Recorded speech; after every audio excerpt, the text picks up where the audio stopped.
Hey Richie, hope you're good, mate. I've got my paper here with a bunch of notes on it, so we're going to go through the track and I'll give you some pointers that I hope can help you get this track to the next level. So first of all, congratulations on finishing the track. It's amazing, your first track, bro. I need to point out to you though that the key to getting better is just finishing as many tracks as you can. Every single one that you do, you're going to learn so much. So just take that momentum and just get on and finish the next one, right? Don't stress about whether it's good enough or any of that. You know, the point is to make the next one a bit better and a bit better and a bit better until you get to the point where they're really good. That said, actually, I was really impressed that this is the first track you finished. It's sounding really good. Okay, so the big wins, the main points I think here. First of all, there's some phasing in your drums. I think it's to do with the snare, but let me play it from the start here. And you can see on this phase correlation meter, this means that this section here means that there's phasing, right? So you can see that already there's loads of phasing right from the start.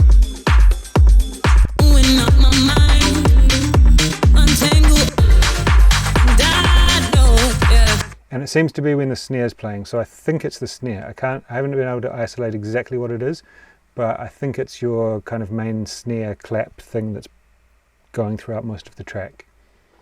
I noticed in this section with the breakbeat, there's nowhere near as much phasing, so that's what I think it is.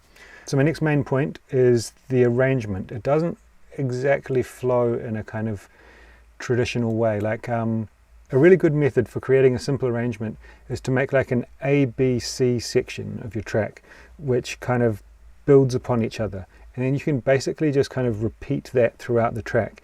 And once you kind of are familiar with this type of formula, you can notice that it happens in most tracks. There might be a little difference between the A at the start and the A section at the end, but you will notice that, right, you're like, huh, this bit after the first drop is really the same as this bit after the second drop.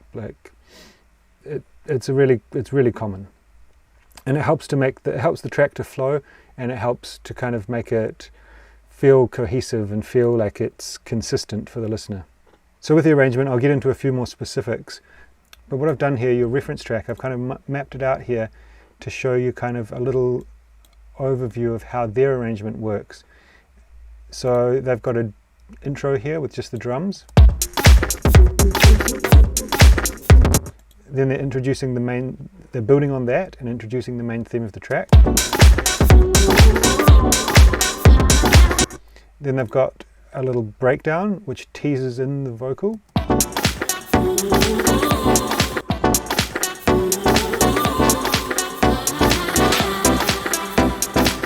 Then it comes back in after that with a drop where they introduce the bass.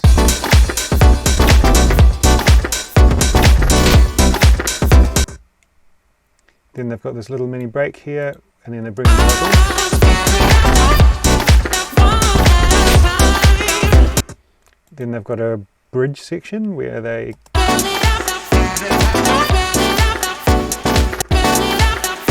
kind of change it up a little bit. Then there's the break. They kind of really bring all the energy down there a bit and kind of create this nice atmospheric part. It's still got these low bass sounds in there to kind of keep some intensity for on a dance floor or something.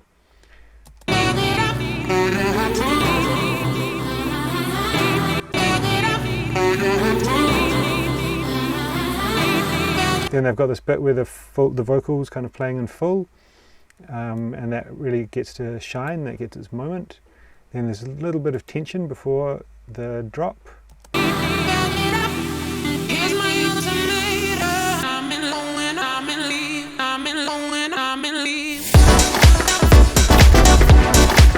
So that part there really creates some expectation and what's going to happen now, and then it comes in with the full main kind of theme of the track.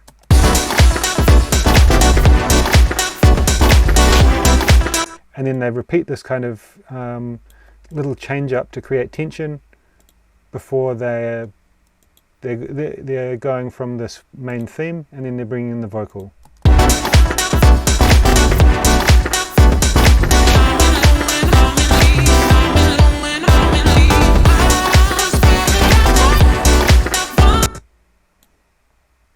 Then they bring the tension again, and then they're bringing things out. And this is the same as this part here.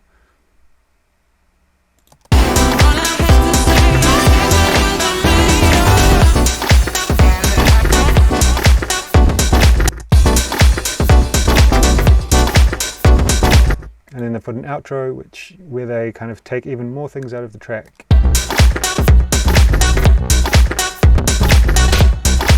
It's really kind of calming down, the energy is coming down in the track, and this is designed for a DJ to mix it. So when you're revising your arrangement, do focus on some reference arrangements. I'll send you this project so you can kind of have a look at it and go, okay, this is how it's mapped out, and you can kind of look at that in a bit more detail. Moving on, the next big point that I think is that you've got a few kind of unnecessary elements. This is totally normal, especially for newer producers. You're kind of like experimenting with things, and you find this cool bit that you like. You're not sure quite what to do with it, so you just kind of throw it into one place in the track. A big point of maturing as a producer is knowing when to take things out, knowing and like being brave enough to keep things simple. That really is kind of something that separates, say, an amateur from a professional producer, is the ability to say, like, this is enough. What I've got here is enough. I don't need to keep adding things. And just kind of building that really, really solid foundation. Like if you listen to the original of this remix, the original track that you've remixed, it's a really good example. It's super simple. There's not that much going on, but they keep just changing little things up throughout the track and kind of mixing and matching bits of the drums with the piano, with the vocal in different sections, and kind of so that the energy keeps flowing throughout the arrangement. So I'll go through in a bit more detail with which parts I feel like are unnecessary and could be taken out to actually give more space to the track. My next point is the vocal is probably a bit too loud. I would just, in general, reduce it by about 3 dB and try to keep it at a consistent volume. Like you don't want bits of vocal poking out when it's playing. I noticed in some parts like it feels like the vocal's a little bit quiet, and some parts it feels like it's just way too much. So just try to maintain a consistent volume for the vocal. Then there's the vocal chop, which I would say is more of like a rhythmic element or an instrument in this case.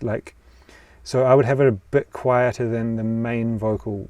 The main vocal, you want it to shine when it comes in and kind of elevate the energy in the track. Okay, so now I'm going to go through the track with you and talk about a few bits that I think can be improved on. I'm going to kind of go through this as quickly as I can because to be honest, normally one of these feedbacks would be about 15 minutes, and this is probably going to be quite a bit longer than that. So let's get into it. So for the intro section, I think it's a bit cluttered. There's like this extra top loop in here.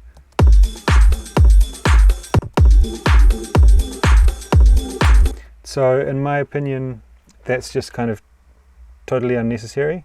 I forgot to put my headphones on, so I'm recording out my speakers, but I'll change that right now.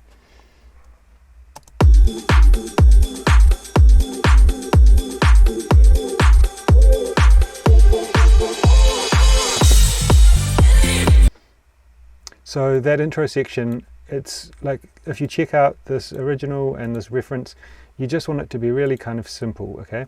I feel like this next kind of section after this basic intro, so I would take out those hi-hats, tamarines, that kind of thing. It sounds like there's an extra top loop on there. I would just take that out. Then this next section is really nice. And actually feels a bit more like an intro than the part before it. The one point I would make here is to cut out the sub frequencies of the bass, probably from about 200 hertz with like a curved EQ cut like this, probably something like that, and then just have that cutting on the bass to about there, and then when it drops, then you bring in the sub of the bass line. There's one thing here, these strings that play. It's like a really cool disco string. It's got a lot of energy and interest, and I couldn't really see that it was playing anywhere else in the track.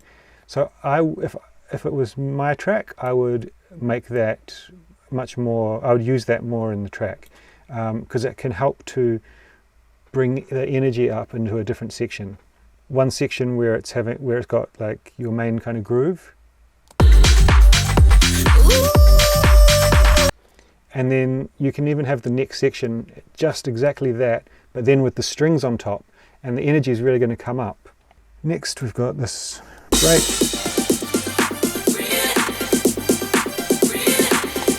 So I thought this was really good. It works well for the point to increase the anticipation and get ready for the main part of the track to come in.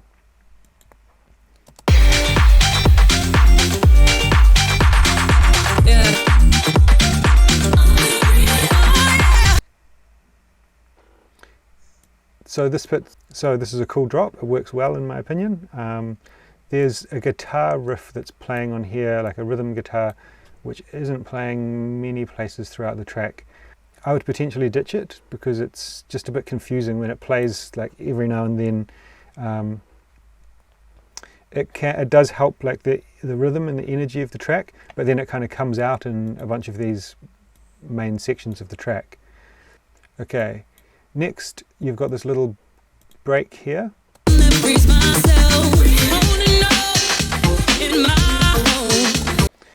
So this is supposed to be a break, but you put in this kind of breakbeat loop and the energy doesn't really come down. So what I've done is I've automated this EQ here, and I'll play you. So I think you should cut out the low frequency of the breakbeat and bring it down in volume a bit, and I'll show you kind of, I've tried to emulate that with an EQ, and I'll show you how that sounds.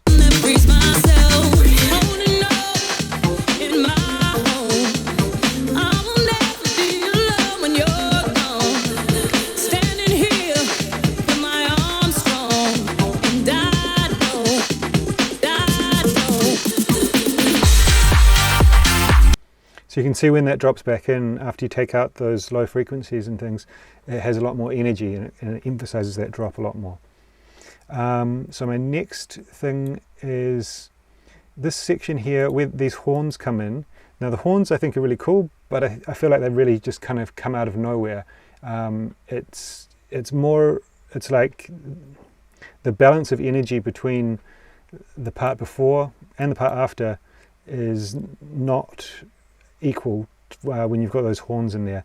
What I would do is just take the horns out, and you've got this kind of diva part of the vocal. So that's really adding enough energy that you don't need those horns there. So I would say have this section without the horns, and then this section with the chorus of the vocal, and then this section here I would take out the vocal and add the horns.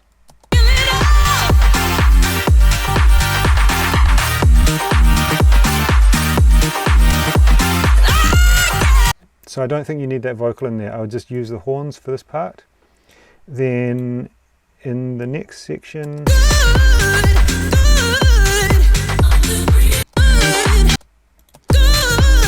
so this is good. So you are kind of repeating the chorus, but you're taking out some of the, you're filtering out some of the elements, which is leading into the break. So that's a good bridge section there. Here in the break, I would try taking out these vocal chops, this kind of theme that you've got going through the track, and just really have it come right down. You can see that that's also something that they do in this reference track. And then when the vocal comes in, it's going to have enough space to kind of have an impact of its own. With these vocal chops in there, it's getting kind of overshadowed.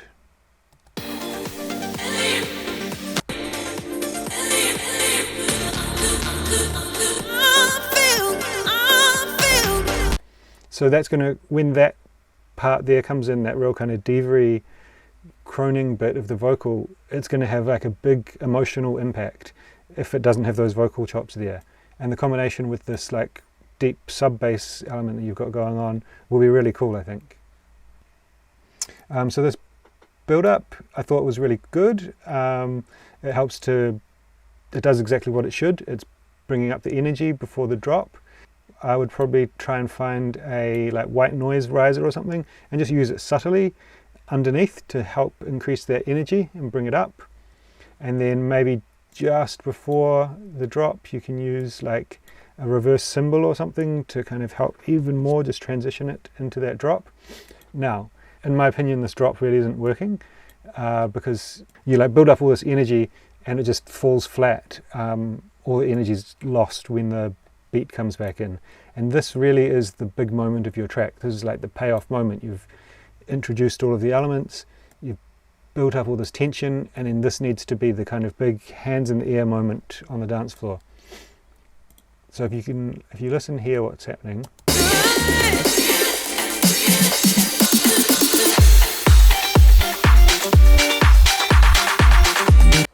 So in my opinion, that's just not working. The energy isn't consistent. You create an expectation here, and then you don't really deliver on that expectation that's been created. So what I would suggest is either coming in with this chorus part,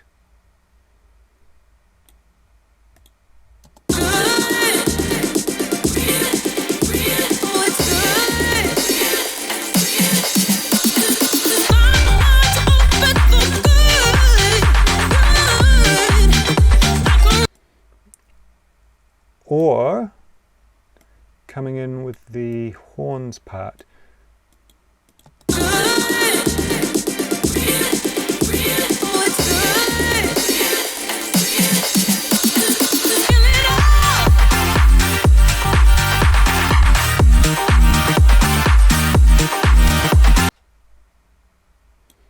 So I think one of those two sections would work much better after the break. So coming up here we've got so really from here you've got the main drop, then here you want another kind of interesting section, and then these parts here are really, that's the outro. You want to be building it down, simplifying the elements, and then here it's really like just down to the kind of drum groove kind of thing, maybe with something a little bit interesting, but this is where a DJ is mixing out. So there's a few elements that come in here that I think you just need to scrap, take them out of the track.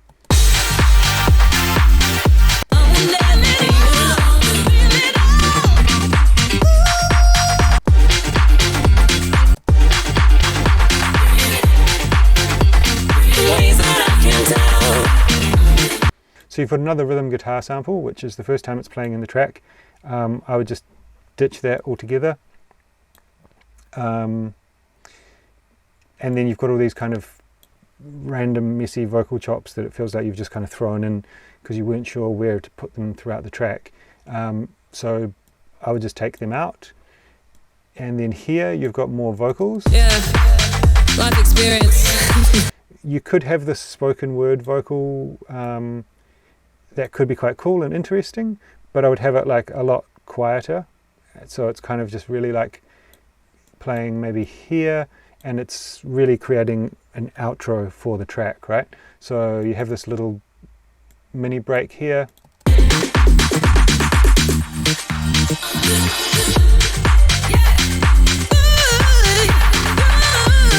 So take out all these vocal chops and the good kind of chorus sound, and then just have that spoken word thing here as like an outro, but this is really the outro of the track, right?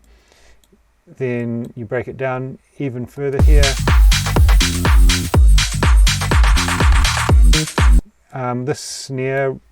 These snare fills are a bit too over the top in this part of the track, I think. You could either try lowering them by about 3 dB. You might need to automate the volume throughout the track, but maybe they're not even necessary at all. And then here, I'll just ditch this end of the track here at bar 177. So I hope that's helpful, man. I know there's a lot to take in there.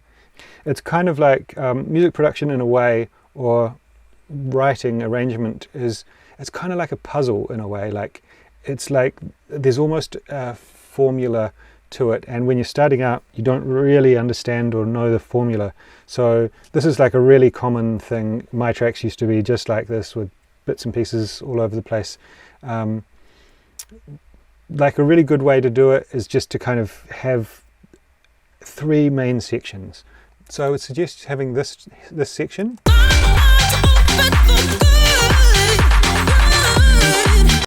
right? Then a section maybe that's like that, but has these strings.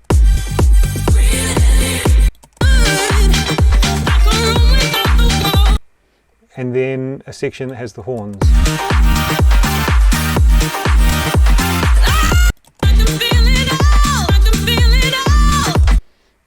One other thing I noticed is between some of these main sections, you do lose a bit of energy because it seems like you're changing up the drums or something. Like I would say have one main open hi-hat that comes in maybe here after the first break when the bass line comes in.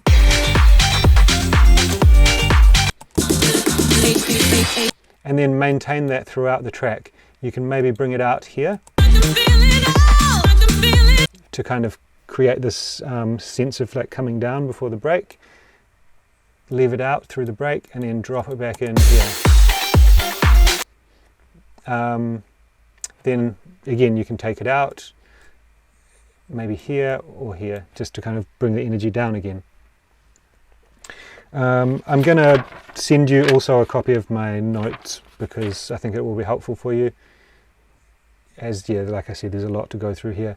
Yeah, man. So, like I said, great job on your first track. It's really amazing, and good luck with the competition. Hopefully, you can find enough time over the weekend to implement some of these changes and get it sent off. Okay, peace.